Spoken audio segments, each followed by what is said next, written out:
Bom dia a todos! Graça e paz do Senhor Jesus seja com todos nós. Uma ótima sexta-feira para todos. Hoje é dia 4 de fevereiro de 2022. Seja muito bem-vindo ao nosso devocional de hoje, encerrando aí mais uma semana de devocional para a glória de Deus. Hoje nós vamos falar de Gênesis, capítulos 31, 32 e 33, e o tema do devocional de hoje é: seu nome não será mais Jacó. Eu estou aqui baseado no texto de Gênesis 32, 28, que diz assim. Então vamos lá. Gênesis 32, eu vou ler até antes, para a gente entender aqui o contexto. Então vou ler o 37. O homem lhe perguntou: qual é o seu nome? Jacó respondeu, desculpa, deixa eu ler esse negócio direito aqui, né? O homem lhe perguntou: qual é o seu nome? Jacó, respondeu ele. Então disse o homem: seu nome não será mais Jacó, mas sim Israel, porque você lutou com Deus e com os homens e venceu. Então, o que acontece aqui, só para você entender: Jacó, depois de viver um tempo lá na casa de Labão, 20 anos, como o texto bíblico mesmo mostra, ele resolve voltar então para a terra de Canaã. Lembrando que Labão vivia ali mais na Terra-média, na Mesopotâmia, né, uma parte mais leste ali da Palestina, e Jacó tem a sua origem ali em Canaã, na região da Palestina. Então Jacó resolve fazer o regresso, pega toda a sua família, os seus bens, e vem então em peregrinação de volta para a região de Canaã. O problema é que na região de Canaã, Jacó teria que encarar o seu irmão Esaú, e se nós nos lembrarmos, quando Jacó sai da casa dos seus pais, ele sai brigado com o seu irmão exatamente por conta do seu nome, e não obviamente do nome em si, mas porque Jacó era usurpador, e o nome, a palavra Jacó, o nome Jacó, é exatamente dá essa ideia, o enganador, o usurpador, aquele que toma a posição do outro, e foi exatamente o que Jacó havia feito com Esaú. Então o nome Jacó carregava parte do caráter de Jacó. Quando dizia Jacó, estava dizendo enganador, e isso era de fato muito ruim, e essa característica do nome de Jacó acompanhava ele, tanto que ao sair também, ou ao terminar ali a sua relação com Labão, seu sogro, que também não era fácil, né? Não tem ninguém inocente aqui nessa história. O Labão também era um enganador, um ladrão, né?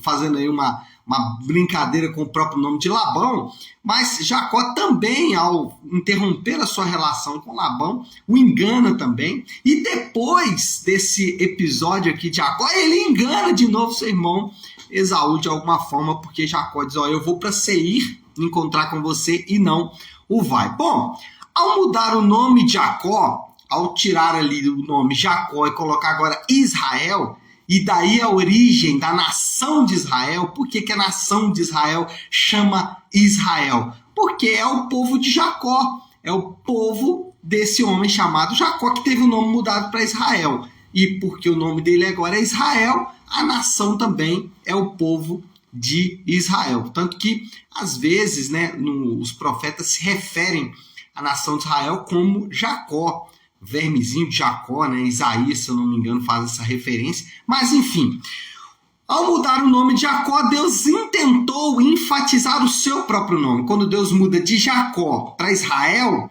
Deus quer dar ênfase ao seu próprio nome, príncipe de Deus. El é Deus. Então, Israel é o príncipe de Deus. Então, o que Deus quer fazer agora é enfatizar o seu próprio nome. E o nome de Deus acompanha o seu caráter. Isso também era algo muito comum no Antigo Testamento. O nome acompanha o caráter. E eu quero destacar pelo menos 3 atributos do caráter de Deus que vale a pena a gente mencionar. Eu costumo dizer que esses atributos eles funcionam como paredes. Eles funcionam como limitadores para que nós não tenhamos uma visão equivocada de quem Deus é. Então, acho que se a gente pensar nesses 3 atributos do caráter de Deus aqui, a gente vai ter uma boa ideia de quem Deus é. Óbvio que existem muitas relações, a relação de atributos do caráter de Deus, ela é imensa, muito grande, mas se a gente ficar nesses 3 aqui, eu poderia incluir mais 2 ou 3 aqui, a gente tem uma ideia boa, mas vamos ficar nesses 3 para a gente poder conversar nessa manhã. O primeiro deles é que Deus é soberano. E quando a gente fala que Deus é soberano, a soberania de Deus significa que ele faz tudo de acordo com a sua vontade e que nada, absolutamente nada, acontece sem a autorização de Deus. Quando a gente fala de soberania de Deus, a gente está dizendo isso. Deus controla todas as coisas e absolutamente nada acontece se não for de acordo com a permissão, de acordo com a autorização de Deus. E aí, eu poderia citar aqui N exemplos dentro das próprias Escrituras, mas o exemplo clássico da soberania de Deus é exatamente o Jó. O Jó, nós sabemos, ele foi ali afligido por várias situações, todas elas permitidas por Deus. Eu gosto de uma expressão do Lutero, que ele dizia o seguinte, que o diabo é o diabo de Deus. E pode soar ruim essa expressão, mas a ideia, quando Lutero afirmou isso, é para dizer o seguinte, que até o diabo ele está sujeito à vontade de Deus, ele está sujeito à soberania de Deus. E talvez o exemplo mais clássico dessa soberania é aquela grande frase que nós falamos de vez em vez. Deus sabe de todas as coisas. Quando a gente vai, por exemplo, em velórios, a gente escuta muito essa expressão. As pessoas dizem assim, chegou a hora do fulano. E de fato, essa é uma verdade. Aquele indivíduo, ele não perdeu a vida ou ele não morreu se de fato Deus não o tivesse autorizado. Por quê? Porque tudo acontece debaixo da autoridade, da soberania de Deus. A vontade de Deus sempre prevalece. Ainda assim, nós somos instigados por Deus a orar, mesmo que a vontade de Deus sempre prevaleça. Nós somos instigados por Deus, nós somos desafiados por Deus a orar por tudo, o que não significa que nós vamos conseguir mudar quem Deus é ou os decretos de Deus, mas esse fervor em oração é pedido de todos nós crentes. Um exemplo da soberania de Deus funcionando aí com o clamor é o caso lá dos ninivitas na história de Jonas. Jonas é enviado para a cidade de Nínive e Deus tem um decreto ali. Deus diz, olha, eu vou destruir a cidade de Nínive. E quando Jonas, enfim, chega em Nínive, depois de tentar discutir com Deus ali, né? E aí mostrando exatamente a soberania de Deus, Deus falou, Jonas, você vai para Nínive. E aí ao chegar ali, os ninivitas se levantam em clamor e de fato o que acontece ali é que aquele clamor, né, acontece de acordo com a vontade de Deus e Deus, ele evita, ou Deus, ele transforma a situação daqueles homens, a palavra melhor é essa, dos ninivitas, e eles clamam então a Deus, mesmo que antes houvesse ali uma determinação da parte de Deus. Então, o ponto aqui é dizer o quê? Que Deus, ele é soberano sobre todas as coisas. E confiar na soberania de Deus é descansar das aflições. Lembra que Jesus disse, olha, no mundo tereis aflições? É verdade, mas ele nunca disse que as aflições deveriam nos matar, nos destruir. Não.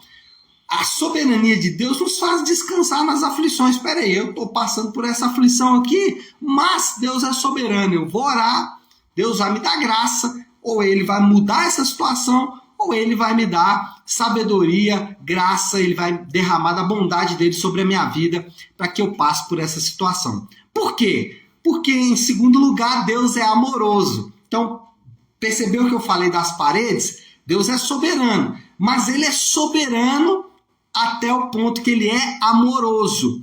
Então, dizer que Deus é amor é afirmar que Deus sempre age com amor. Em tudo que Deus faz, Deus é amoroso. Na sua justiça, na sua santidade, na sua soberania, Deus, ele age com amor. Então, mesmo quando nós não percebemos, Deus está agindo com amor. Deus, ele é paciente, faz parte aí desse atributo do amor. Deus é misericordioso, Deus é bondoso. Agora, sem dúvida alguma, quando falamos de Deus é amor, a paciência se destaca. Ontem eu estava conversando com a pastora Flávia, nós estávamos compartilhando de algumas idas e vindas da vida espiritual, e aí eu falei isso com ela, não, como Deus é paciente, né? Como Deus é misericordioso, como o amor de Deus leva a paciência de Deus a um nível incrível, porque se fosse nós mesmos, não suportaríamos isso. Eu não teria toda a paciência comigo se eu fosse Deus. Se eu fosse Deus, eu não teria a paciência que Deus teve comigo. Então isso mostra exatamente que Deus ele é paciente, ele é misericordioso. Isso é parte do atributo de Deus, amor. Então Deus é soberano, amém. Mas ele é também amoroso. Então mesmo que aqueles momentos de dor e luta que enfrentamos, Deus está fazendo-o com amor. Às vezes não sabemos o porquê Deus está fazendo aquilo. O caso de Jacó aqui é interessantíssimo. Deus muda o nome de Jacó para Israel, mas no episódio seguinte ele volta a ser o enganador de sempre. Então, a gente pensa, mas o que será que aconteceu ali? Eu não sei, eu só posso dizer que Deus ele é amoroso, ele é paciente e misericordioso. Então, confiar na soberania de Deus é descansar das aflições, porque eu sei que Deus faz tudo de acordo com a vontade dele. Confiar no amor de Deus é confiar no perdão de Deus. Isso é maravilhoso, porque nós muitas vezes somos acusados pelos nossos erros. E confiar no amor de Deus é confiar que Deus está nos perdoando. Porém, lembra da parede? Se eu penso que Deus é só amor, só amor, só amor, só amor, só amor, eu nunca vou entender, por exemplo, que Deus é justo. E esse é o terceiro aspecto do atributo de Deus, ou o terceiro atributo de Deus, e faz parte do seu caráter. Deus é justo. O que é a justiça de Deus? A justiça de Deus não permite que o mal fique impune. A justiça de Deus é o que garante a punição da maldade. Se Deus não fosse justo, nós poderíamos, por exemplo, conceber uma criação que o mal saísse impune. Às vezes nós olhamos para os acontecimentos e nós pensamos, uau, essa pessoa vai sair impune. Mas ninguém sai impune. Todos os erros são punidos.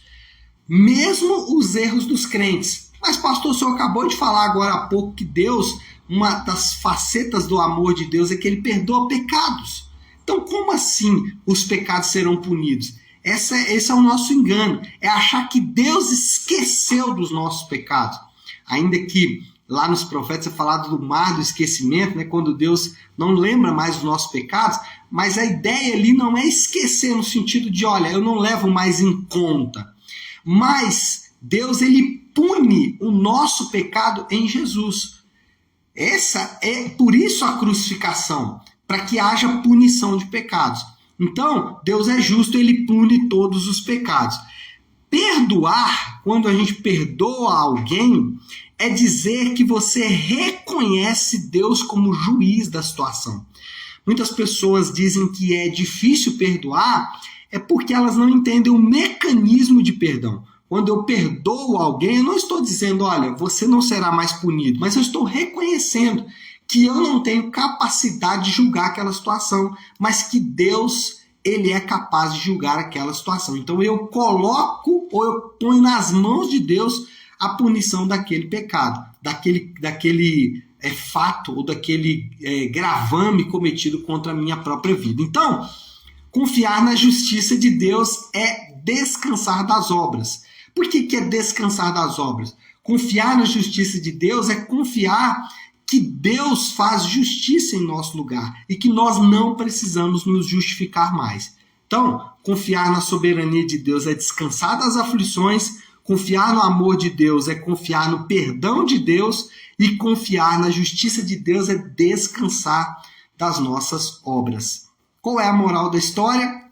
Para a gente resumir aqui o nosso devocional, a moral da história é saber exatamente quem Deus é, transforma quem nós somos. Nós somos transformados ao contemplar Deus. Quando nós conhecemos mais de Deus, nós somos transformados. E esse é o desafio do Léo dessa sexta-feira. Se contemplar quem Deus é, saber quem Deus é, nos transforma, o nosso desafio então é contemplar quem Deus é. E nós gostamos de contemplar. Gostamos de contemplar as aflições, as dores, as lutas. Gostamos de contemplar a nossa própria incapacidade. Talvez você olhe para a sua vida hoje e você fala, meu Deus, o que será de mim, né?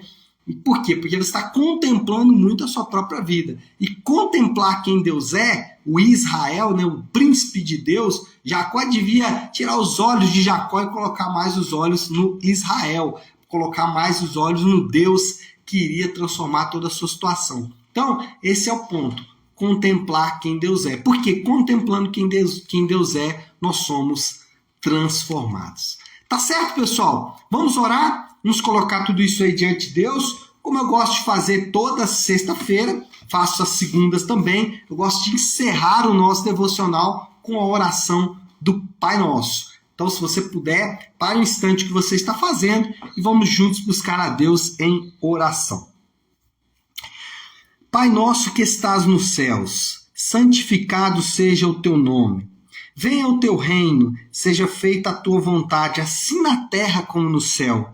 Dá-nos hoje o nosso pão de cada dia. Perdoa as nossas dívidas, assim como perdoamos aos nossos devedores. E não nos deixes cair em tentação, mas livra-nos do mal, porque teu é o reino, o poder e a glória para sempre. Amém, amém e amém. Amém, meu povo? Falando em Pai Nosso, no domingo nós vamos ter aí o sexto capítulo, sexta ministração do Sermão do Monte, lá na nossa Igreja Nave, e nós vamos falar sobre, um dos temas vai ser sobre oração. Vamos falar sobre as esmolas, né, as ofertas, vamos falar também sobre oração e jejum, que é o tema de Mateus 6, no Sermão do Monte, tá bom?